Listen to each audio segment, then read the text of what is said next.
મુન્દ્રામાં યુવકની હત્યા કરનાર આરોપી સીસીટીવી ફૂટેજના આધારે ઝડપાયો।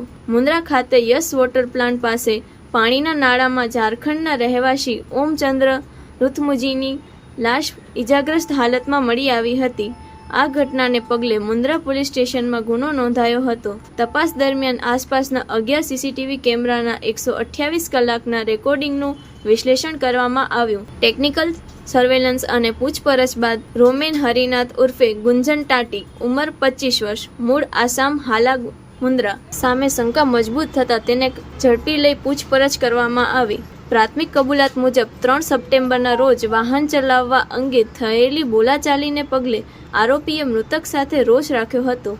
તે રાત્રે બંને એક ફંક્શનમાંથી પરત આવતી વખતે ઘટના સ્થળે પહોંચ્યા, જ્યાં આરોપીએ સિમેન્ટના પથ્થરથી માથામાં ઘા મારી તેની હત્યા કરી હતી। ઘટનાનું પુનર્નિર્માણ કરાવતા પોલીસે હત્યામાં વપરાયેલા પથ્થર અને મૃતકના 2 મોબાઈલ ફોન નજીકની ગટર ટાંકીમાંથી કબજે કર્યા છે। આરોપીની ધરપકડ કરી વધુ તપાસ હાથ ધરાઈ છે। Report by Kiran Gori, Bhuj.